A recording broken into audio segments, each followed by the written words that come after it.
Salut à tous, bienvenue sur l'entrepreneur lifestyle, Thierry #Henry, épisode 61. Donc aujourd'hui on va parler de dropshipping. Donc en 2020 dropshipping est toujours là, même plus que jamais. Donc j'ai un expert qui donc a créé une structure pour aider donc les personnes à faire du dropshipping en sourçant donc des dropshippers français et européens et aussi donc en aidant donc ceux qui veulent créer un dropshipping propre avec du SEO sur du long terme. Donc je te dis tout après avoir donc remercié le sponsor. Dropeasy, c'est l'e-commerce pour tous sans les soucis de l'e-commerce classique. Plus besoin d'avoir du stock ou de faire des colis. Tu n'as qu'à choisir les produits, les mettre en valeur sur ta boutique Dropeasy et encaisser l'argent. Même si tu n'y connais rien en e-commerce ou en marketing, pas de souci, Dropeasy a été créé pour que tu puisses te lancer rapidement et facilement. Lance-toi dans le dropshipping de qualité avec Dropeasy. Ils ont des partenariats avec des fournisseurs européens et des produits de grande qualité. C'est pour cela qu'ils t'offrent une formation complète. Il te suffit de tester gratuitement pendant 14 jours aujourd'hui avec le lien suivant. Thierry-du-6henry.fr/dropeasy. Thierry-du-6henry.fr/dropeasy. Comment apprendre à déléguer donc efficacement? C'est ce que je te propose dans cette formation donc, qui va durer 7 jours, où tu vas apprendre à libérer ton temps, à laisser donc les autres faire les tâches qui sont donc moins rémunératrices. Comme ça donc tu vas pouvoir gagner plus d'argent et faire gagner de l'argent à ton entreprise et indirectement donc mieux payer tes équipes, que ce soit des freelances ou des salariés. Donc le but c'est vraiment donc d'avoir une structure légère et de faire des business comme on aime les faire, des business d'entrepreneurs lifestyle. Donc je te dis tout donc dans le lien ici, donc tu vas sur thierry-du6henry.fr/team, T-E-A-M. Donc thierry-du6henry.fr/TEAM, tu vas apprendre à être un entrepreneur libre et donc à savoir déléguer comme un pro et donc à scaler ton business jusqu'à 7-8 chiffres. A tout de suite. Voilà donc de retour avec donc Eric Ibanez, qui est un entrepreneur qui a créé donc webdrop.fr pour être précis. Donc tu peux aller voir, il y a plein d'informations, il a écrit aussi un livre donc concernant donc le dropshipping dont il va nous en parler. Donc se lancer et réussir en dropshipping, en e-commerce, qui est publié chez Duno. Donc il connaît son métier, il a sa vision à lui. Donc on va peut-être s'opposer une fois un peu. Mais en général, on a parlé de la même chose. Donc, il faut donc se développer en web marketing, avoir une stratégie long terme et SEO pour avoir donc et aussi donc des produits long terme, pas changer de produit tous les 3 mois. Donc voilà. Donc je te dis à tout de suite avec Eric Ibanez. Salut Eric, comment tu vas? Très bien, et toi, Thierry? Très bien, merci. Merci donc de venir aujourd'hui nous parler de dropshipping. C'est toujours aussi tendance, on en parle toujours autant quand on parle de business en ligne. Donc toi, tu Ouais, as écrit un livre dessus, donc on va donc parler donc de ton livre, de ton d'accord. expérience dans le domaine et aussi donc de ton activité de chez WebDrop, parce que donc tu as une activité, tu as un business WebDrop dont tu vas nous parler et ensuite on va donc parler en général donc de dropshipping en général. Donc voilà. OK pour D'accord. toi? Y a pas de... C'est super, ouais. Bah, je te laisse te présenter. Alors, je m'appelle Eric Ibanez. Ça fait maintenant 4 ans que j'ai lancé WebDrop, donc mon activité principale sur le dropshipping. J'ai écrit un livre qui s'appelle Se lancer et réussir dans le e-commerce, surtout axé sur le dropshipping. Donc là-dessus, on reprend un petit peu tous les fonctionnements du dropshipping et les clés de la réussite pour essayer de bien développer le dropshipping. Moi, je me suis axé à contre-pied d'AliExpress sur plutôt la France. Donc, se dire, bah voilà, on essaie de trouver des fournisseurs proches de chez nous et il va avoir beaucoup plus d'avantages que d'aller chercher des fournisseurs à l'autre bout du monde. Et donc ça, je pense qu'on verra après un peu plus dans le détail. Et donc voilà à peu près ce que je pouvais Donc, dire donc sur toi, donc moi. pour préciser, parce que c'est vraiment une grosse particularité, même s'il y en a qui le font, mais il n'y en a pas tant que ça. C'est vraiment les grands spécialistes. Donc, qui confirment bien que toi, tu es un spécialiste, parce qu'en général, quand on parle dropshipping, c'est automatiquement, même e-commerce classique, hein, souvent, c'est aller en Chine, en Inde, enfin, des pays les moins chers possibles, hein, comme AliExpress. Enfin, la Chine, Ouais, donc AliExpress. Donc, toi, tu ouais, préconises plutôt donc, la France et l'Europe. ouais, ouais, ouais. Donc nous, on essaie de sourcer que des fournisseurs en France. Et D'accord? après, dès qu'il y a des fournisseurs qui nous contactent, qui sont en Allemagne par exemple, ou en Belgique ou en Suisse, on ferme jamais la porte parce que ça rajoute peut-être une journée sur les délais de livraison. Donc c'est pas énorme, mais on essaie d'être proche de la France pour se dire, bah voilà, pour ceux qui se lancent dans le e-commerce et qui veulent se lancer ou qui ont une activité e-commerce et qui vendent à des clients français, bah, il vaut mieux avoir les mêmes délais de livraison s'ils ont déjà du stock, par exemple, ou si même ils veulent faire de l'acquisition sur des nouveaux clients. pour les fidéliser, il vaut mieux avoir des fournisseurs français avec des produits de qualité. Même si c'est les mêmes produits, souvent j'ai la même question qui revient en me disant, ben, on va vendre les mêmes produits chinois, que ce soit d'un fournisseur français ou de l'usine directement en Chine. Ce qu'il faut savoir sur un produit, par exemple, c'est que pour le même produit, il y a plusieurs usines qui le fabriquent et plusieurs usines avec des standards de qualité différents. En plus de ça, un fournisseur qui vend et qui achète une grosse quantité pour la France, il va passer les douanes. Donc, ça Mais fait un gros poids de cash. est-ce que lui, c'est en fin de compte, c'est un vrai fournisseur ou c'est un intermédiaire? C'est un fournisseur, c'est-à-dire que Ah, d'accord, ok.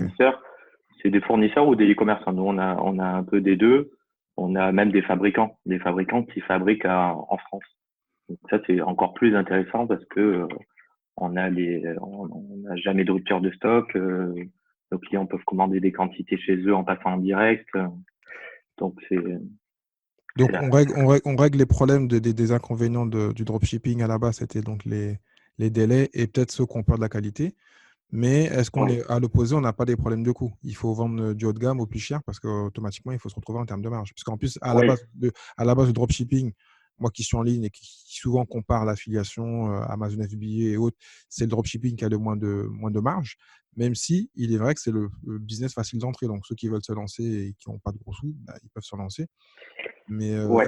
En est-ce fait, qu'en termes de marge, comment on s'y retrouve? C'est quoi la marge? alors il y aura beaucoup moins de marge. C'est normal que sur AliExpress. AliExpress, ce qu'il faut comprendre, c'est que quand on achète un produit sur AliExpress, on l'achète souvent à un revendeur qui passe par une usine et ce revendeur, en fait, l'envoie et c'est des produits qui sont hors taxe. Donc déjà, normalement, quand vous regardez les produits sur AliExpress, il faut rajouter 20%. Donc comme ça, on arrive à peu près au même, enfin, sur un pied d'égalité. Après, il faut rajouter le transport, le contrôle qualité, qui est pas négligeable parce qu'en gros, si vous importez directement, vous vendez depuis la Chine, les produits n'ont pas de contrôle qualité, ça veut dire qu'il y a beaucoup plus de produits qui vont arriver défaillants et cassés. Donc ça, souvent, les dropshippers, ils l'intègrent dans leur marge en disant, bon, on en renvoie un autre parce qu'ils font un cof 3 et qu'ils ont 70% de marge. Moi, je trouve que 70% de marge, c'est très rare, même en dropshipping, hein. En ouais, général, on est plutôt autour des. sur, sur la France, on n'est pas du tout à ce niveau de marge, mais sur des fournisseurs chinois, sur certains produits, on peut arriver entre 60 et 70% de marge. Après, avec- sur la France, nous, ce qu'on négocie, Attends, parce que, non, parce que moi, c'est important ce que tu dis là. Parce que pour moi, ça n'a jamais été le cas. Mais là, tu parles en marge brute, alors. Parce que c'est pas en en marge marge nette. brute, Ah oui, oui, oui, oui, d'accord. Ouais, parce que moi, je parle jamais en sans brut, la d'accord, ok. communication. J'ai eu peur. Non, non, sans enlever les frais de communication, etc. C'est le produit acheté à 10 euros. Souvent, ils peuvent le revendre 40 euros. D'accord, ok. Moi, je suis pas un spécialiste de la Chine parce que j'ai vraiment écarté cette option. Sur la France, donc Mhm. sur la France et Europe, on va dire, mais 90% en France. Nous, nos fournisseurs, déjà pour rentrer, je parle de mon exemple à moi, pour rentrer sur Webdrom Market, maintenant, on n'accepte pas des fournisseurs qui donnent pas minimum 20% de marge nette. C'est-à-dire que par rapport au prix de vente réel du marché. Donc, c'est-à-dire que s'il vend un produit sur son site en direct, il faudra qu'il y ait 20% en moins du prix de vente qu'il a sur son site. Ça veut Donc dire ça, que donc là, je vais te couper parce qu'en plus, moi, ça tombe bien. Je suis ouais, en train de lancer un business enfin, je me remis sur Amazon FBA avec un associé parce que j'ai d'accord. trop de business, je ne peux pas trop prendre le temps. Et donc, une personne qui veut donc faire même du FBA, elle peut le faire avec vous alors. Ouais. Ouais, ouais, D'accord. ouais. Et en fait, en gros, nous, on a Cdiscount Pro où il y a peu de marge parce que c'est un gros catalogue.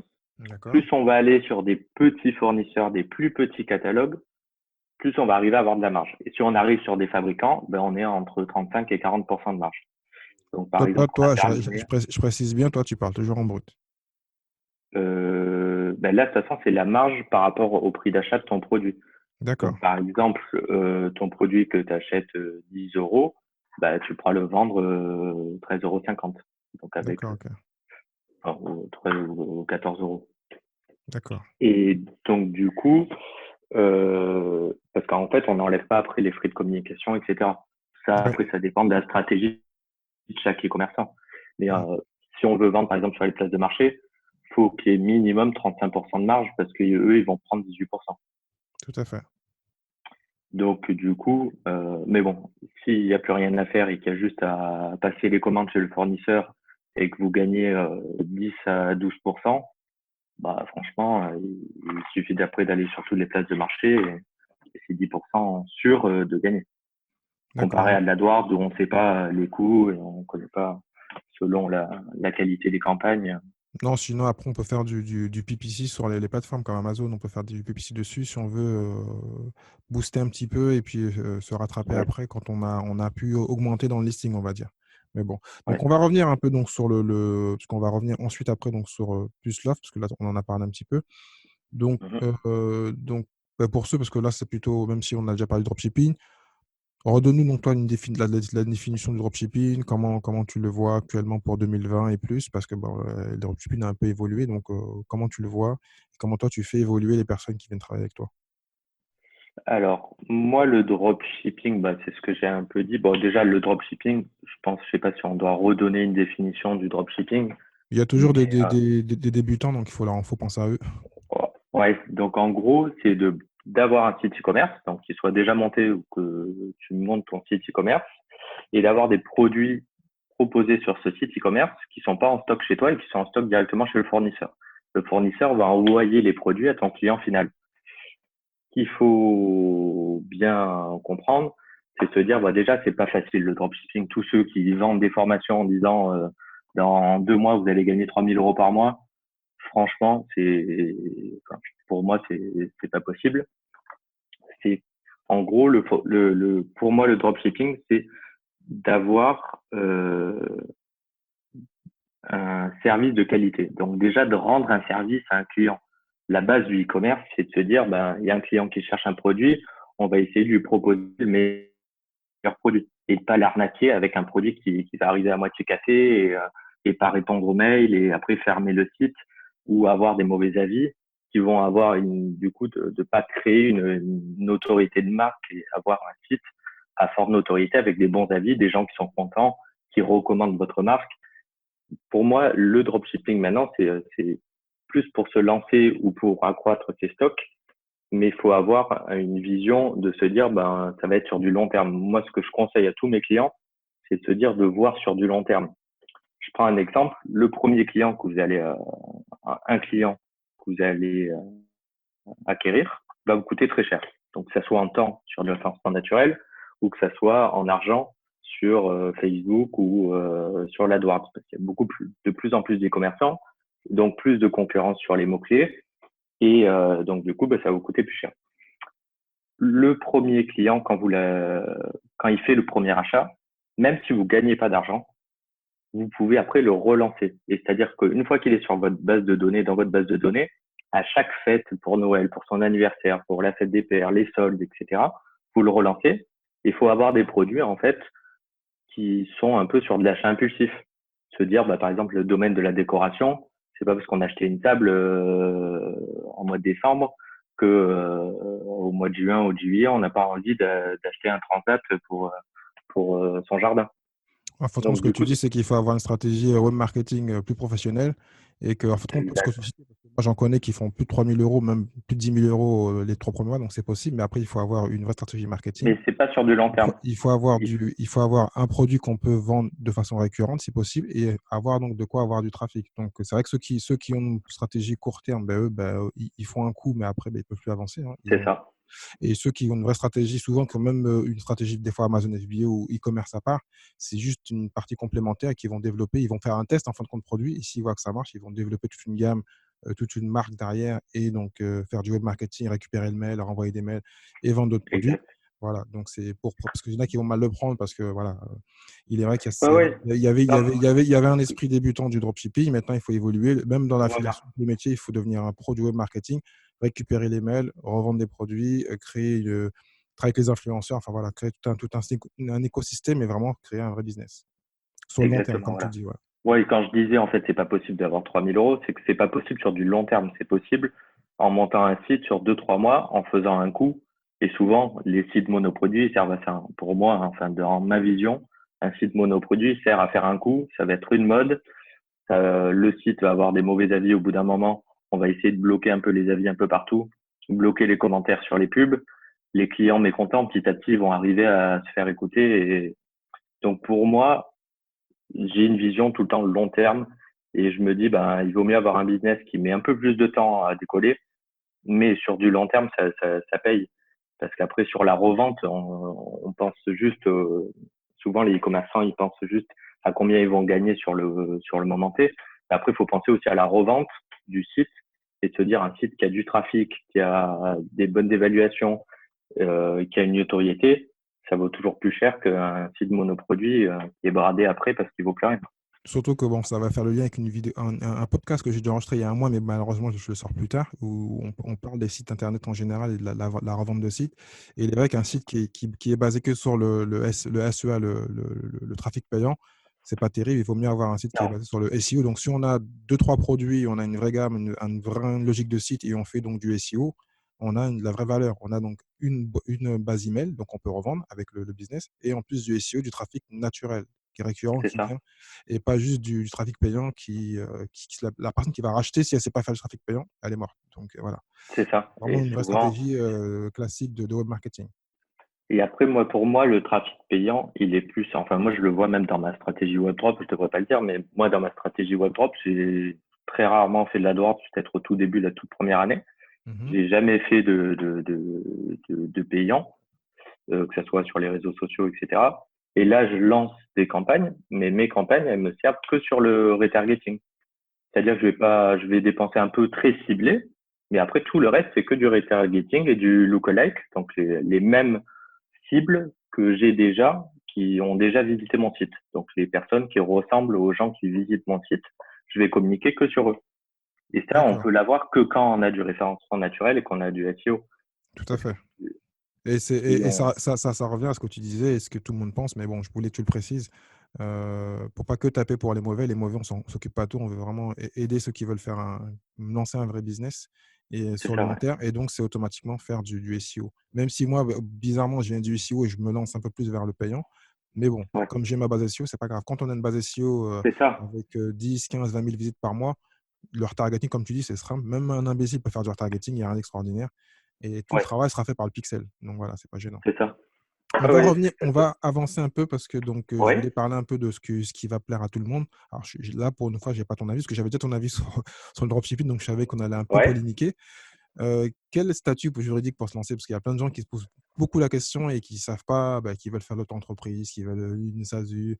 Quel statut tu Ouais. conseilles pour faire du dropshipping, toi? Alors, moi, du coup, ça fait 4 ans que je conseille des gens qui montent des sites ou que j'en monte pour eux directement avec WebDrop. Au début, je conseillais de dire, ben, vous montez une URL ou une SARL, comme ça, vous récupérez la TVA.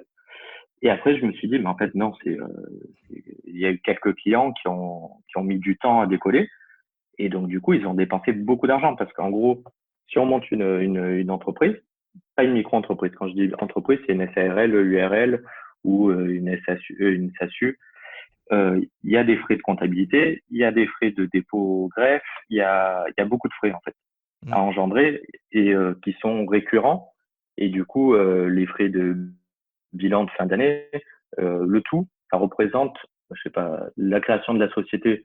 Maintenant, sur Internet, on peut trouver ça à 500, 600 € ou 700 euros. Oh, moins que ça encore, Sûr. moins que ça. Au moins, Disons, ouais, moi, je te bah, le je dis sais parce que que par moi, avocat, c'est 1005. ah oui, toi, tu es vraiment un vrai pro. Avocat, D'accord, ok. Moi, parce que moi, je fais les statuts tout seul, mais c'est vrai. Ouais, il vaut mieux aller le faire par les ouais, pros, t'as statut raison. social. Ouais, voilà. Et pour qu'il soit bien fait, etc. Ou après, il y a des modèles qui sont sur Internet. Mais en Non, gros, on va sinon, dire, bon, allez, tu passes par ceux qui font tout en ligne. Donc, moi, par exemple, je donnais faire un peu de pub à mon partenaire Clémentine, qui est mon comptable depuis 1 an et demi. J'en avais un classique d'accord. avant, mais bon, j'ai arrêté. Et eux, en général, ils ont un forfait à 99 ou 200 euros où il y a le statut dedans et tout compris.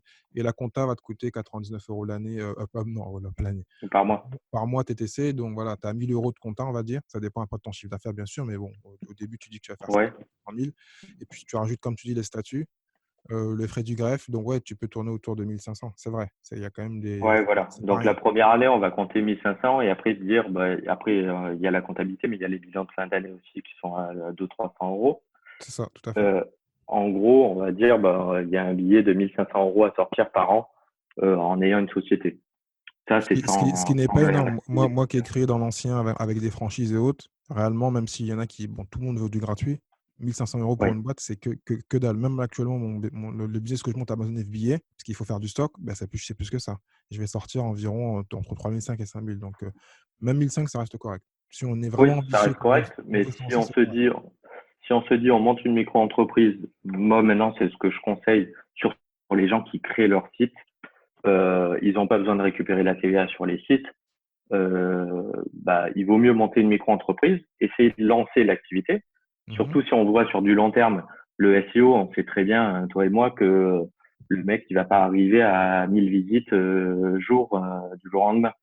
Donc du coup, Il peut, mais il faut qu'il soit très fort en web marketing. Et le seul moyen de le faire, c'est avec YouTube. Parce que Google, ça va prendre du temps, mais YouTube, voilà, après, c'est ça sur Google. il faut qu'il ait un produit qui soit adapté à YouTube, qui soit visible et qui intéresse et qui fasse donc de YouTube.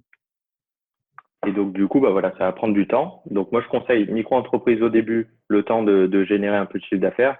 Dès qu'on voit que ça génère assez de chiffre d'affaires, de passer sur une société. Et comme ça, il y a moins de taxes. Mais se dire que sur une micro-entreprise, ça permet de tester jusqu'à 10, entre 10 et 20 000 euros de chiffre, même si vous perdez la TVA sur la marge, c'est pas très, très grave. Bon, Perdez... à préciser que c'est une très bonne technique, comme tu dis, pour commencer petit, même si moi, j'ai jamais trop aimé l'auto-entreprise, la micro-entreprise. Je précise bien, parce que bon, on n'est pas juridique, mais voilà, il y a des frais pour passer de l'une à l'autre, malheureusement. Et c'est pas gratuit. Et donc, pour transformer sa structure, il y a des frais, bon, ils sont environ de. transformer. Mais la personne peut en créer une nouvelle société. Ah, toi, Il n'est pas ah, obligé d'accord. d'être Toi, tu proposes de recréer. Ah ouais, t'es courageux. Ouais, il y a pas besoin de le transformer. Sur une micro-entreprise, il y a pas grand-chose. Enfin, il suffit de Non, non, mais recréer. c'est qu'en Enfin, général, quand il faut passer d'un statut à un autre, la CCI, c'est même pas la CCI, j'ai oublié ils vont te dire, voilà, le greffe, le greffe, le- comme vous transformez votre de micro-entreprise à celle-là, ben, ils vous demandent ils te demandent de payer des frais des fois. Mais bon, moi, c'est ce que j'ai eu. Après, peut-être que toi, ouais, tu me faut parles d'un regarder cas à le part. moins cher. Après, il faut regarder le moins cher, mais moi, c'est soit d'en recréer une. De toute façon, la société, on s'en fout un peu, même du nom de la société, d'en recréer une ou même la recréer au même nom et de mettre une SASU au même nom. Enfin, dans tous les cas, parce que nous, on parle, on fait les juridiques, mais en général, quand c'est comme ça, il faut, même si en micro-entreprise, on n'a pas de comptable, on peut se faire aider par les chambres. J'ai oublié, comment il Ouais. s'appelle? J'ai oublié une structure quand tu es en micro-entreprise, ils peuvent t'aider pour faire ta compta, gratuitement quasiment, ou Ok, les ça, boutiques, je savais pas, je connaissais pas. ou les boutiques de gestion. Mais après, donc, sinon, quand tu es un comptable, voilà, tous ces conseils, tu peux leur demander, même si ils sont pas juristes, mais ils ont des conseils. Donc voilà, Et après, ils peuvent même demander un comptable en faisant un premier rendez-vous chez un expert comptable. tout à fait, Le c'est rendez-vous, il gratuit. sera pas payant. Voilà, c'est gratuit. Ils vont le conseiller pour essayer de l'avoir en client. Et au moins, vous prenez les conseils et après, vous voyez selon votre stratégie et votre budget de départ, quoi. Voilà. Et après, si vraiment on veut vraiment investir et mettre tranquille, tu as aussi des contrats, des deals avec pareil, toujours des systèmes internet, Captain Contrat, je crois. Je crois que c'est 19 € l'abonnement où tu as un service juridique où tu poses des questions et tu as plein de contrats et plein d'éléments dedans. Quand tu as une question, voilà, tu peux poser la question au lieu d'avoir un Ouais, vrai c'est vrai, avocat. j'avais vu, ouais. Voilà. En termes de CMS, qu'est-ce que bon, je sais, je connais la réponse, mais quel CMS tu choisis? Parce que moi, mon partenaire, c'est Dropeasy. Mais quel partenaire, toi, avec qui tu travailles actuellement sur WebDrop et lesquels tu conseilles pour l'instant? Alors, moi, je suis fermé à aucun CMS et même Dropeasy, je les ai eu au téléphone et on devrait sûrement travailler ensemble dans les prochains mois et de prévoir une intégration. Euh, Moi, mon CMS de départ, c'est PrestaShop. PrestaShop, après, c'est pour des gens soit qui s'y connaissent un peu, soit qui ont un budget un peu plus important. Mais c'est le plus évolutif, c'est le plus simple pour moi parce que je travaille dessus, donc je vais dire le plus simple. Mais c'est le plus évolutif. Il y a une grosse communauté de développeurs. Le site vous appartient vraiment. Il n'y a pas de location à avoir, pas de payer des frais tout le temps, etc. Et vous pouvez installer des modules que vous payez une seule fois. Vous n'avez pas à payer plusieurs fois, etc. Mais je parle pas en comparaison à Dropeasy ou à Shopify. C'est juste pour moi, c'est le plus professionnel, le plus évolutif. Après, deuxième solution, ça va être, c'est pas des CMS, hein, un Dropeasy et Shopify, c'est vraiment des SaaS. Un CMS, c'est vraiment un site qu'on va installer sur un serveur. À moins que je Ouais. me trompe, mais Shopify et Dropeasy, pour moi, c'est pas des CMS, c'est Enfin, des on dit CMS, très, mais on se comprend, ouais.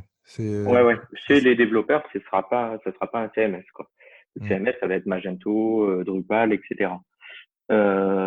Shopify et Dropeasy, c'est super pour se lancer et pour avoir, bon, après, Dropeasy, c'est bien parce qu'il y a une formation en plus. Donc, du coup, bah, en même temps, vous vous formez, vous créez votre site. Et Shopify, bah, parce que c'est des leaders et ils ont plein de modules et, euh, et que tout le monde va dessus. Donc nous, on a développé avec WebDrop, PrestaShop en tout premier parce qu'on crée des sites sur PrestaShop et il y a enfin il y a beaucoup de sites e-commerce quand même en France qui sont sur PrestaShop, qui est un CMS français, je rappelle. Là, depuis cette semaine, on a lancé Shopify. Donc Shopify où pareil, il y a les mêmes fournisseurs à part Cdiscount, mais tous les autres, il y a les mêmes fournisseurs. On peut piocher et se créer sa boutique avec des fournisseurs français. Et après, Dropeasy. Et après, WooCommerce. WooCommerce, pour moi, c'est en dernier parce que WordPress, c'est plus pour faire des blogs. Enfin, pour ma vision, ils sont pas encore vraiment adaptés e-commerce, même si il y a énormément d'e-commerce qui sont dessus aussi. Mais nous, du coup, ben, dans notre stratégie de développement, ça sera après Dropeasy qu'on développera WooCommerce. Ok. Bon, bah, ça sera Et correct. après, il y Oui. a la solution aussi, une dernière solution enfin, j'ai beaucoup de clients de plus en plus en ce moment qui me disent, bah voilà, j'ai une boutique eBay. Et ils vendent directement sur eBay. Et ils n'ont pas de CMS, ils n'ont pas de site, ils vendent que sur eBay.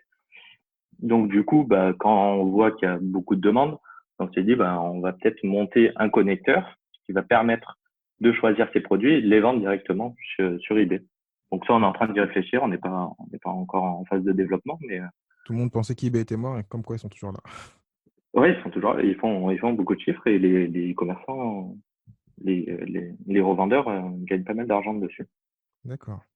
Donc, pour parler de niche, parce que donc toi, il y a donc des fournisseurs chez toi, est-ce que tu aides les gens à trouver leur niche directement ou comment tu Moi, je conseilles? les conseille surtout sur enfin, sur les catégories de produits qui sont pas adaptés au dropshipping. Moi, je suis pas là pour leur dire vendez des bijoux forcément ou vendez de la lingerie. Plus quand un client m'appelle et qui me dit bah je veux vendre des télés, bah non, ne vends pas des télés en dropshipping. Non, c'est interdit. Faut pas à moins d'avoir un site et d'avoir un fournisseur déjà qui travaille avec vous et lui proposer de faire du dropshipping et avoir des marges déjà négociées. Mais on va pas se lancer dans le dropshipping où on sait déjà que les marges sont réduites, on l'a déjà dit, sur une catégorie de produits où même les gens qui achètent du stock ne gagnent pas d'argent. Bah, C'est se tirer une balle dans le pied surtout qu'il y a des distributeurs pignon sur rue qui le font, donc il faut vraiment trouver des produits qu'ils font et où ouais, il y a qui des vrais cassent les prix. fabricants qui font pas de vente en fin de compte, où il faut venir à eux ou qui n'ont pas de site même. Voilà, c'est plutôt en général, c'est à nous de Bah, faire c'est ça, mais le fait. après, c'est compliqué parce que tout ce qui est high-tech, pour moi, c'est pas fait pour le dropshipping. Il y a beaucoup de fournisseurs, nous on en trouve un paquet, on les intègre même pas parce qu'on rentre dans le catalogue. Ça m'est arrivé, bon, je vais pas citer de nom, avec un fournisseur, j'envoie les papiers, j'envoie tout, on signe les contrats, on a accès à son catalogue, on voit que les prix d'achat sont plus chers que sur Webboard Market, sur les produits de Cdiscount. Ah ouais. En fait, Cdiscount sur la revente, ils seront moins chers que ce que vous allez toucher chez un fournisseur en dropshipping dans tout ce qui est high-tech. Donc high-tech, je comprends, c'est tous les produits Ouais, donc vaut mieux qui aller faire sont de avec. de l'arbitrage sur ces discounts et revendre sur Amazon, quoi, ou sur eBay. Ça n'a pas de Oui, sens. ou après passer par Webboard Market, nous on a les stocks de Cdiscount et de revendre après sur Amazon ou en référencement naturel, etc. Mais même comme ça, je conseille pas. C'est des produits qui sont volumineux, où il peut avoir des pannes. Il vaut mieux se fixer sur des produits où il y a la marge déjà, premier truc. Deuxième truc, où il y a avoir peu de pannes, peu de casse dans les transports, parce que ça, on n'y pense pas. Mais par exemple, si le produit est cassé dans le transport et que le e-commerçant n'a pas dit au client de refuser le colis La à la livraison? réception, à Ouais. la livraison, ou de mettre une mention de réserve sur le bon, donc en disant bah, le colis est arrivé cassé, avec le carton abîmé, bah, du coup, le produit ne sera pas remboursé parce qu'il ne va pas rentrer dans la SAV du fournisseur parce qu'il dit bah, ça a été cassé dans le transport. Et il n'y a aucune preuve que ça a été cassé dans le transport parce que vous n'avez pas mis de mention de réserve. Donc, du coup, c'est vous qui allez devoir soit rembourser le client, soit avoir un client qui a un produit cassé. Donc, du coup, il vaut mieux se dire, bon, on va se mettre sur des produits qui sont plus simples. Donc, moi, ce que je pense là, rapidement, c'est les bijoux, la décoration, la puriculture, l'animalerie. Enfin, il y a une tonne de catégories du sport, etc. Il y a une tonne de catégories qui marchent bien en dropshipping, mais et du coup, qui sont pas casse-gueule. Excusez-moi du terme, mais en gros, vous allez avoir le moins de soucis. Deuxième truc, donc il y a les premiers, c'est les produits high-tech où il y a très peu de marge. Deuxième, c'est les produits à taille variable. Les produits à taille variable, c'est les vêtements, les chaussures, Ah oui. et tout ce qui va avoir des tailles. Là, vous savez que en gros, vous allez concurrencer des gens où le retour est gratuit. Mais le retour, il est jamais gratuit, hein. C'est le e-commerçant qui l'inclut dans sa marge et qui va prendre à sa charge les frais de retour du client. Donc, en sachant ça, j'ai des amis dans mon entourage, même des copines, etc., qui vont se dire, j'hésite entre deux tailles, je vais prendre les deux tailles et renvoyer le produit. Donc, prendre le même produit en 42 et 42 et demi et se dire, celui-là, il me va et l'autre, je vais le renvoyer parce que le retour est gratuit. Du coup, ça permet d'essayer. Donc, en ayant cette éducation du client qui va essayer des produits mais qui va les renvoyer, soit vous proposez pas le retour gratuit et du coup, vous n'allez pas être concurrentiel. Si vous avez un fournisseur et que vous proposez le retour gratuit, vous allez perdre de l'argent sur les retours ou perdre de la marge. Et après, vous allez trouver des fournisseurs, je cite pas de nom, mais le plus gros fournisseur qui est en Italie, qui vend des vêtements, j'ai eu des clients qui sont dessus et ces clients, ils me disent, voilà, les nouvelles collections qui arrivent, qui sont top, les marques un peu sympas, on se retrouve avec des XL et des XS. Et du coup, ils ont le produit, mais ils font de la publicité, mais ils n'ont pas les bonnes tailles. Donc, il y a beaucoup de contraintes. Il y a beaucoup de contraintes à prendre en compte. Donc dès le départ, comme tu dis, il faut éviter en fin de compte tout ce qui est entre parenthèses casse-gueule pour se faciliter le c'est ça. business et ne pas perdre son temps. C'est ça. Et après, pour trouver une niche, c'est soit même monter un blog sur une passion et après intégrer le e-commerce, du coup avoir un blog qui génère déjà du trafic sur votre passion, ou ça c'est le premier truc le plus simple à monter, parce que vous allez parler d'une activité que vous connaissez déjà. Si par exemple vous êtes passionné de pêche, vous montez un blog sur la pêche, le trafic va vite arriver parce que vous avez monté pas mal d'articles et vous allez avoir un champ sémantique, des mots qui vont être tous autour de la pêche. Donc, vous allez avoir du trafic qualifié. Vous montez un e-commerce par-dessus, vous proposez des produits dans les articles qui ont déjà du trafic. Et là, vous allez faire des ventes tout seul. Et très rapidement. Et du coup, le site qui va être lié à un e-commerce que de pêche qui va être lié va remonter en référencement naturel en 2 secondes. Donc, ça, c'est Concernant ce que tu disais, excusez-moi, tu avais d'autres trucs à dire? Ouais.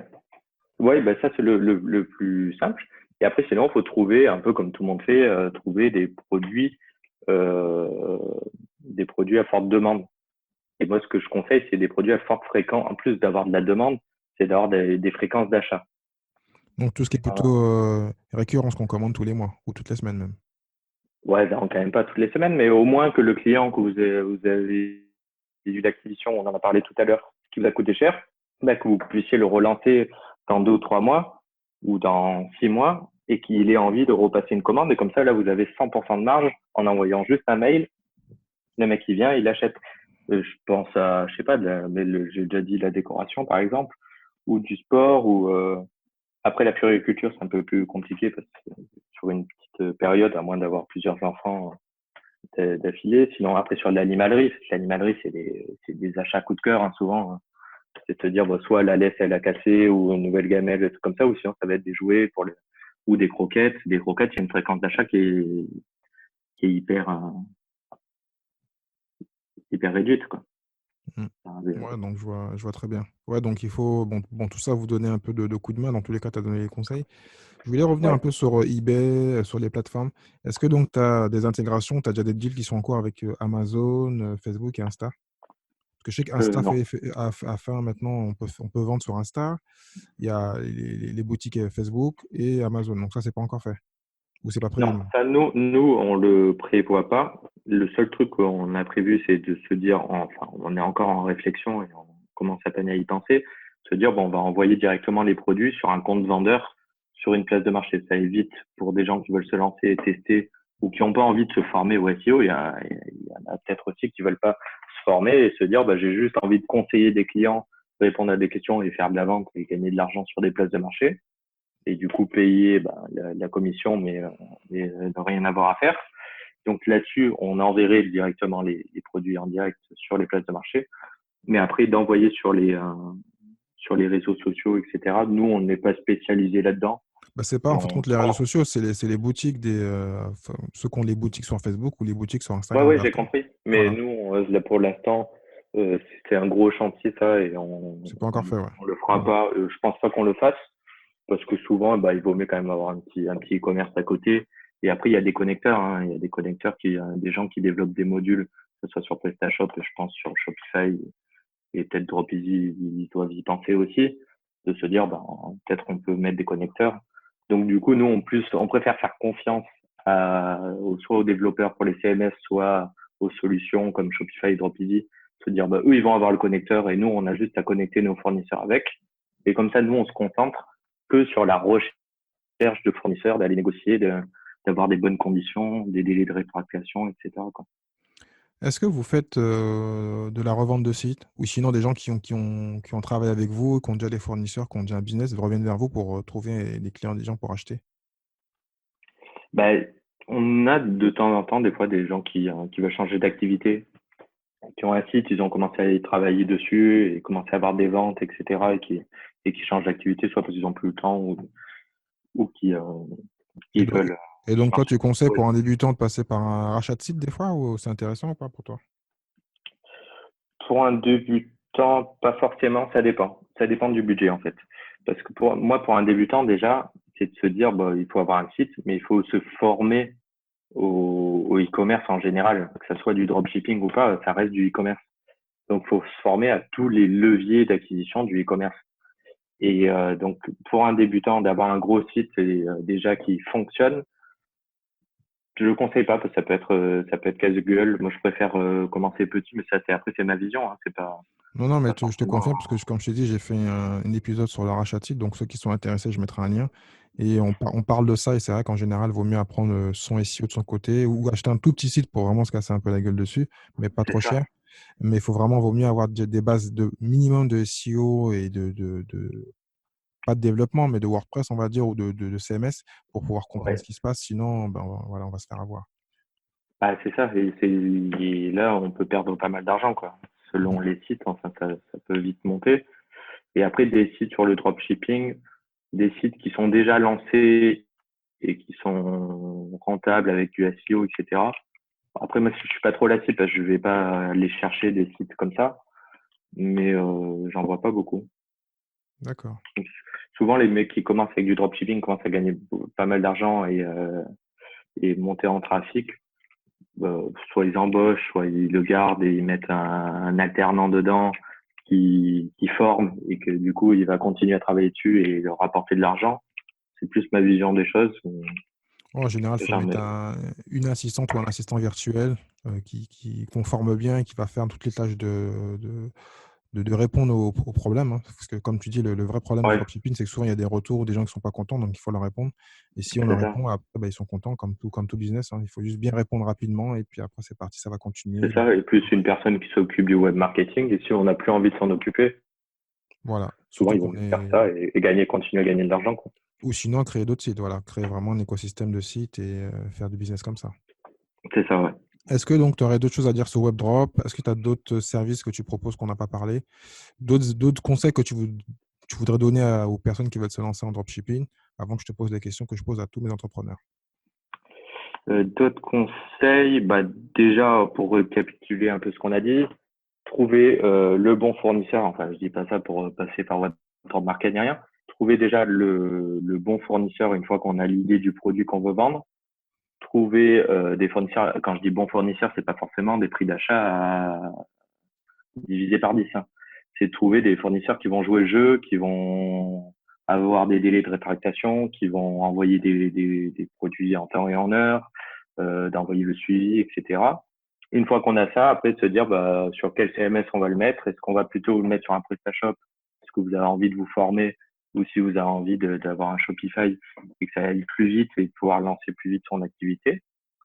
Et après, de se former pour pas se casser la gueule encore. Se former pour te dire, on se met sur du long terme. Mais après, il n'y a pas de raison que ça marche pas en faisant ça, en ayant un bon produit, un bon fournisseur.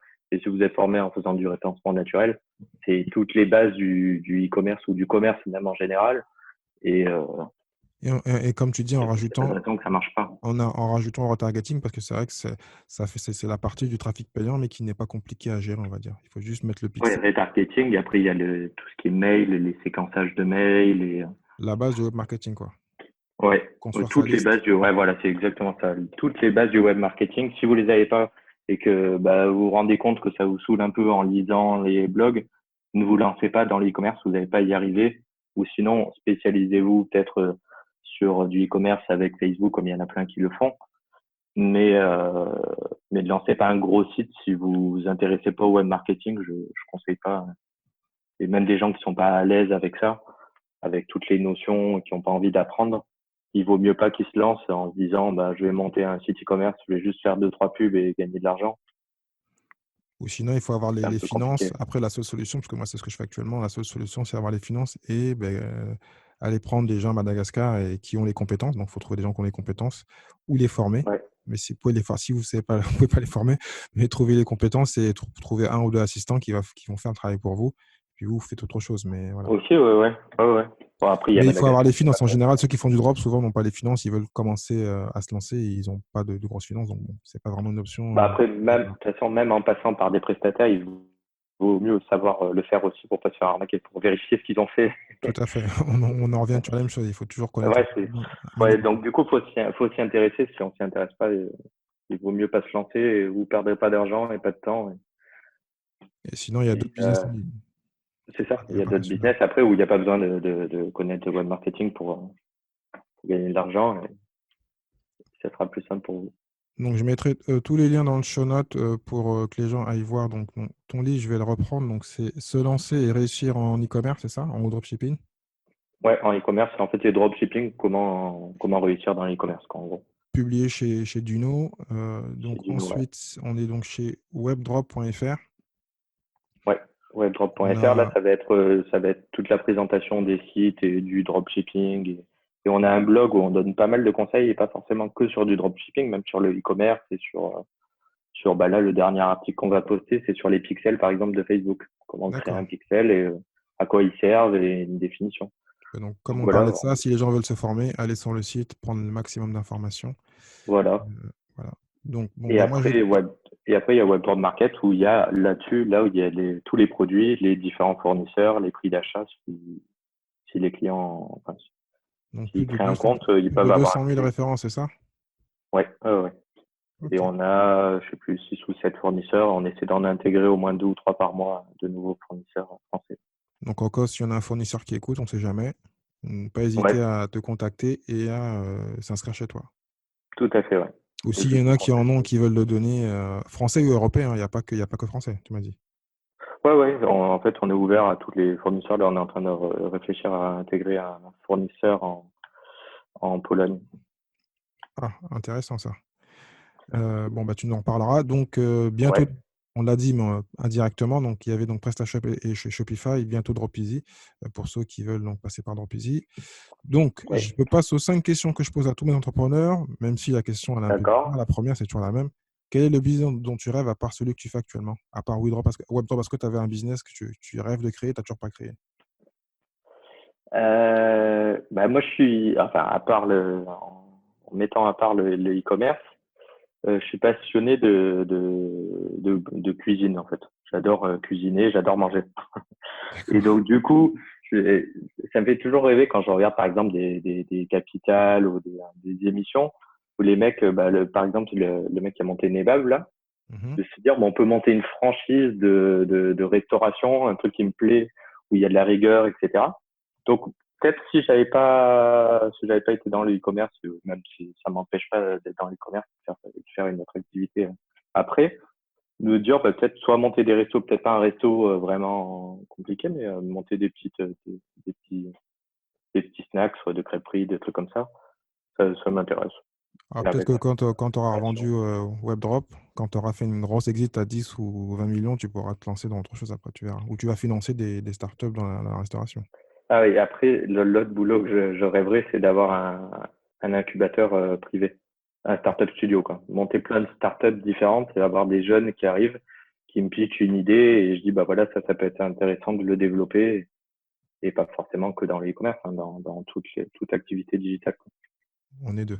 Pour ça, il faut un peu de cash et l'équipe. Mais bon, Beaucoup ça va venir. beaucoup de cash et, Ben non, en fait, et on startup studio, tu n'es pas obligé d'avoir beaucoup de cash. Il faut au moins avoir la structure et l'équipe. Si tu as genre un, un espace de 200-300 mètres carrés où tu peux donner des bureaux, donc déjà, c'est comme si c'était c'est de l'argent. Si tu as des compétences en marketing, en SEO ou d'autres que tu peux échanger au lieu de l'argent, ça marche aussi. C'est pour ça que j'aime bien l'esprit startup studio. C'était business ouais, angel sans l'aide parce que tu as, ce qu'il faut. Mais bon, il faut quand ouais, même lever il l'immeuble. y a quand même, ouais, il y a quand même les deux, quoi. Oui, Mais bon, c'est vrai que sur faut le que. service, déjà, on peut monter des Bon, ce trucs, sera parce pas, que si on est sur de ce la sera tech, pas, il faut des développeurs et ça ça va coûte pas être cher. des Google, ça va pas être des Google, mais ça va être des petites structures C'est ça. qui vont avoir besoin de 10 000 euros et toi, après, tu lances le reste. Ouais, voilà. Bah, Bon, ça peut être intéressant, quoi. on en reparlera dans quelques années quand on aura lancé notre startup studio. Exact, j'espère. Donc, quelle est pour toi ta meilleure expérience en tant qu'entrepreneur ou investisseur actuellement? Bah, ma meilleure expérience, c'est WebDrop, hein, parce que ça fait 4 ans qu'on développe ça. J'ai eu beaucoup de mal au début, bah, déjà à trouver mon CTO qui est maintenant associé à WebDrop pour monter la techno. Enfin, il y a beaucoup de challenges. En gros, on a monté, nous, sans levée de fonds, WebDrop. On n'a jamais fait de levée de fonds. Il y a tout en autofinancement. Mais c'était la question que j'allais te poser. Est-ce que tu as fait une levée de fonds? Parce que comme c'est assez technique. Non. Ben, on voulait en faire une. Moi, là-bas, je suis de Montpellier. Je suis monté à Paris il y a 4 ans en me disant, bah, je vais essayer d'avoir des contacts pour me conseiller pour en faire une. Tous les conseils que j'ai eus, c'est de pas en faire. Surtout au début, quand ben, j'avais pas la techno, j'avais rien. Et de la faire plutôt une fois que le produit est lancé et qu'il y a une base critique d'abonnés. Se dire, bon, on va la faire pour développer, améliorer les services, aller plus loin et développer peut-être l'Europe et voir le monde. Mais pour l'instant, on n'y est pas. On a une techno qui marche bien et je suis assez fier de ça. Et sans faire de levée, ça nous a permis de durer. En plus, c'est vrai que Pas tu m'as comme dit d'autres. Il y a d'autres qui ont fait faillite ouais, parce pendant qu'ils que nous, ont. on développait. Disons, quand tu n'as pas l'argent, tu apprends à faire sans l'argent, donc tu es t'es plus créatif. Et C'est après, ça. toi, tu m'as dit un truc bon, qu'on n'a pas dit à tout le monde, c'est que tu as une petite activité sur à côté, je crois, ça tu m'as dit?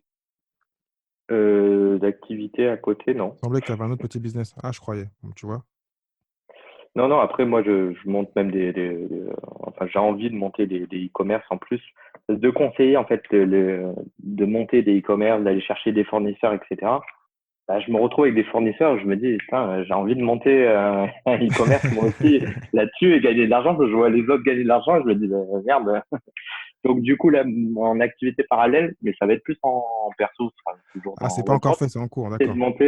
monter des petits e-commerce à côté avec nos fournisseurs. Du coup, Ah, comme tu vas faire ce qu'on appelle des je l'ai side négocié. projects. Voilà, des side projects, pas forcément rentrer en concurrence avec mes clients, Non, mais au moins, c'est mais bien, juste c'est-à-dire que de leur montrer déjà que ça peut marcher. Voilà, Peut-être voilà. faire une étude de cas. Au moins, Là, t'es j'avais exemplaire. pensé, mais ça prend beaucoup de temps, ouais, voilà. Et dire, Mm. bah, regardez, sans faire de pub, ce qu'on peut arriver à faire en un mois, le Ben, c'est trafic, comme, faire je sais pas si tu connais Jungle Scout.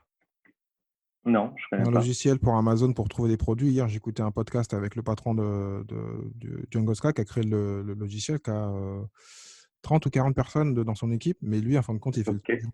Il a plus de maison, plus de voiture. Et tous les mois, il change de pays. Et il fait que 5 millions avec son business Amazon FBA. Et à côté, il a son logiciel qu'il développe pour aider les autres à trouver des produits. Et tu vois, il est exemplaire parce qu'il fait 5 millions de chiffre d'affaires. Il fait le tour du monde parce qu'il est avec sa femme. Il change tous les mois c'est cool ça. d'Airbnb. Et il est exemplaire parce que il utilise son propre produit pour trouver ses produits. Donc voilà. Donc c'est C'est vrai que ça, ouais. il Bah, du coup, moi, de l'avoir développé, ça me donne envie de l'utiliser en tant qu'e-commerçant. Moi, c'est plus une passion, le e-commerce, qu'un boulot, quoi. J'ai pas d'accord. l'impression de bosser tous les jours, quoi. Bon, ben, ça va encore plus motiver les gens. Il faut vraiment aller voir webdrop.fr. Et donc, ben, il me reste 3 questions. Quel est pour toi le meilleur levier pour devenir entrepreneur? D'être le meilleur levier, enfin, je vois pas trop levier, mais enfin, j'aurais pas utilisé levier, désolé. C'est plus d'être passionné pour moi. Ouais, mais c'est un levier aussi, hein. Mais bon, Ok, ouais, bah, si c'est un levier, bah voilà, c'est la passion pour moi parce qu'il faut pas compter le nombre d'horaires, les heures, et plus prendre ça comme un amusement et des défis, quoi. Se Mm. dire, bah, quand vous allez avoir les premiers trafics en SEO, vous allez être super content. Vous allez regarder votre analytics toutes les 5 minutes pour regarder combien il y a de gens sur votre site, où ils vont, quelle page ils regardent, combien de temps ils restent sur les pages. Moi, pour moi, c'est comme un e-commerce, c'est comme un jeu vidéo, quoi. C'est comme un jeu de stratégie, quoi. Je confirme. Et je trouve ça, moi, je trouve ça plus excitant et passionnant que de se dire c'est une contrainte et que c'est un travail. Bah, si c'est une Donc, contrainte, on va pas tenir quand il y aura des soucis. Donc, vaut mieux c'est ça. continuer à avoir une passion. Sinon, bah, on l'abandonne rapidement. Et surtout on va pas mentir ceux qui écoutent, il va en avoir des soucis. Il y en a toujours. Dans le digital, il y a toujours des soucis. Et Et nous, bizarrement, ben, nous, et bizarrement, c'est ce qu'on se rappelle. Quand on oui, a bien réussi, on se dit, ah ouais, je me rappelle cette galère, comment je l'ai surmontée. ah, c'est ça. Et voilà. Et le but, c'est d'arriver à la surmonter et de se dire, ben, de trouver les gens même qui vous aident à les surmonter rapidement. Et plus ça va, plus les grosses galères du début, dans un an, ça sera une toute petite galère où ça vous prendra 2 minutes, il faudra redémarrer un truc et ça remarche, quoi. Mm. Ok. Donc voilà. Quel est le livre que tu conseillerais à tout entrepreneur et pourquoi? Mon livre. Non, je rigole. Bah, moi, je lis pas beaucoup de livres sur l'entreprise. Moi, je suis plus sur des blogs, sur aller regarder des petites astuces un peu partout. Mhm. Même pour me former, je suis pas à dire je vais acheter Mais un livre. quel blog tu lis alors? Quel blog tu conseilles? Bah, moi, je sais pas. Je suis un peu sur tous les blogs. Il y a e-commerce Nation, je crois. Je suis en train de regarder en même temps que je le dis. Euh, les blogs, parce qu'en fait, ils sont enregistrés, je regarde pas trop à chaque fois. Bon, bien sûr, il y a Madines, French Web, etc., où je regarde. Après, il y a e-commerce Nation que je lis pas mal. D'accord, e-commerce nation, ouais. Euh, il- ouais, il y a une bonne communauté. Et après, il y a Abondance qui est dans le C'est le SEO. SEO, ça? Ouais, il est bon, lui. Ouais. Et il est très très bon. Je Il a sa le chaîne suis sur YouTube aussi. Facebook. Voilà. Et Il a même une je le formation suis SEO pour partout. ceux voilà, qui veut apprendre, bah, 280, enfin pas très cher. Il a un gros bouquin qui est un peu dur. Moi, je l'ai pris 600 pages, je ne l'ai pas tout lu parce c'est un gros pavé. Ben, j'ai failli l'acheter. Après, j'ai Je l'ai pas pris à la acheté. bibliothèque, moi. Mais Ok. même pour les 2 semaines que j'avais, il m'a pris le cerveau. Donc, j'ai pris une partie, mais comme je connaissais, parce que j'avais déjà créé mon blog. Mais bon, j'ai été voir des choses que je n'appliquais pas, donc ça m'a servi. Mais comme c'est très technique et c'est très gros, bah, 687 pages, un truc comme ça, bon, c'est un peu lourd, quoi. Mais bon, si Ouais. tu es Mais motivé, bon, tu veux c'est apprendre. vraiment le mec pour moi en France qui est à la pointe enfin, du SEO que je connais parce que je le suis. Je le connais pas personnellement, mais qui donne des très bons conseils et même de le suivre et de l'avoir sur Facebook. Des fois, je me dis ah ben merde, j'avais pas vu qu'il y a un nouvel algo de Google qui prend plus en compte peut-être les liens des réseaux sociaux. Enfin, je dis n'importe quoi ou les avis par exemple. Les avis, on savait pas jusqu'à peu que bah, il était vraiment pris en compte et les commentaires, plus il y a de commentaires sur un article de blog, plus c'est important. Donc du coup, il y a plein de petits trucs où on se dit ah mince, je savais pas ça. Et après, sinon, il y a Niel Patel. Ah oui, Et Neil Patel, ceci, mais ça, c'est pour les Anglais. Mais moi aussi, je le suis parce que je l'ai même eu à Las Vegas l'année dernière. J'ai eu la chance de ok. le Et rencontrer, enfin de le c'est rencontrer. le grand monstre, quoi. C'est le Manitou du SEO, quoi. Il est bon. Surtout qu'il a rajouté Uber Suggest sur son site. Là, je pense qu'il a tout gagné. Là. C'est ça, Il a il tout a compris. racheté. Et du coup, Ubersuggest, c'est un outil vraiment que je conseille aux gens, même pour, bah, soit pour la stratégie SEO, mais même pour chercher un nom de domaine, se dire, bon, on va regarder les termes de recherche s'il y a des termes de recherche sur le nom de domaine qu'on veut acheter. Enfin, je sais que je l'utilise beaucoup, même pour écrire de nouveaux articles, pour avoir des nouvelles idées. Mm. Bon, C'est en un tout cas, outil que c'est j'utilise pas mal. de très bonnes références. Dernière question, quelle est la compétence que tu rêves d'avoir? Compétences. Voler, Ouais, voilà, c'est ce que je suis en train de penser. à savoir Ouais, écrire voilà. un Non, mais, livre, non, mais je croyais charmer. que je savais pas si c'était une compétence réaliste ou une compétence. Comme tu veux, j'ai eu des gens qui ont été très réalistes et d'autres qui ont rêvé. Après, voilà, moi j'aime bien rêver, donc voilà, c'est comme tu veux. Bah, moi, je suis plus sur la téléportation. Ça, c'est mon grand rêve, c'est de pouvoir se téléporter et bah, le matin être en Argentine, prendre le petit déjeuner en Argentine, passer l'après-midi aux Maldives, un peu de plage et de faire un peu de plongée et après le soir aller, je sais pas, à Las Vegas. jouer aux machines à sous. Donc la téléportation, pour moi, c'est vraiment le plus grand kiff parce qu'on peut bosser et en même temps aller se faire kiffer une petite heure aux Maldives et revenir bosser. Bon, ça, c'est un sujet qui est trop long. Puis j'en ai parlé avec un invité, parce que techniquement, la téléportation existe. Mais bon, c'est trop compliqué. J'irai pas rentrer dans le dedans. J'ai vu ça. C'est Ah ouais, tu sais ça. Et sinon, avec le développement des nouvelles technologies, logiquement, dans 2-3 ans, on pourra aller, paraît-il, en frein, parce que moi qui suis antillais, faire Paris, les Antilles en 2 heures. Mais bon, et qui paraît, la technologie existe, mais bon, c'est compliqué pour que le corps supporte, en fin de compte, le jet. Voilà. Mais Ok. bon, ça, on verra plus tard. S'ils vont vraiment le Ouais, faire et s'ils vont développer tout ça. on va voir avec Elon Musk aussi s'il sort. Voilà, tout à fait. Déjà, Eric, ça pourrait aller plus rapidement. grand merci. Je mettrai tous les liens dans le Merci à show toi. notes pour que les gens aient, se former et apprendre les bonnes informations et faire du dropshipping propre et clean et développer des business sur du très long terme. Donc voilà. Ouais. Ok, super. Merci à toi déjà du temps passé et des conseils que tu donnes tous les jours sur ton blog. Merci. Je te dis à bientôt. À bientôt. Ciao, ciao. Ciao. Merci à Eric d'avoir partagé donc toutes ces bonnes informations. Donc comme tu l'as compris, je te conseille d'aller voir sur webdrop.fr si tu veux faire du dropshipping en France avec des fournisseurs donc de qualité ou en Europe, parce qu'il en a aussi en Europe et il a plusieurs références. Donc à toi de voir. Donc tu peux aussi donc prendre son livre, donc Se lancer et réussir donc en dropshipping en e-commerce, qu'il a écrit donc avec Juno, où tu auras donc plein de bonnes informations pour te lancer. Et un livre, ça coûte moins cher qu'une formation à 1000 €, même si c'est toujours bien donc de se lancer et de prendre des formations, mais fais bien ton choix. Donc voilà. N'hésite pas à commenter et à partager donc cet épisode. Si tu es sur YouTube, donc mets-moi un pouce. Si tu es sur iTunes ou autre, donc mets-moi des étoiles, enfin tout ce que tu peux, et partage donc sur les réseaux sociaux et donc à tes amis qui sont intéressés par l'e-commerce et le dropshipping. Si tu veux donc que j'invite d'autres types d'entrepreneurs dans différentes niches, dans différents business, on est un podcast assez large. On parle d'indépendance financière en général, e-commerce, immobilier, affiliation, tout ce que tu peux connaître pour pouvoir faire du cash, on en parle. Donc voilà. Donc tu peux aller donc sur contact@thierry-henry.fr pour être abonné bien sûr à la liste, pour aussi avoir donc les dernières informations ou les derniers épisodes, parce qu'actuellement on a un peu changé les horaires. Donc là ce sera le prochain épisode dimanche à 17h où on parlera logiquement de frugalisme. Donc si toi tu veux devenir retraité donc assez jeune, en épargnant et en faisant des bons investissements, suis bien cet épisode. Donc je te dis à dimanche pour l'épisode sur le frugalisme. Ciao ciao.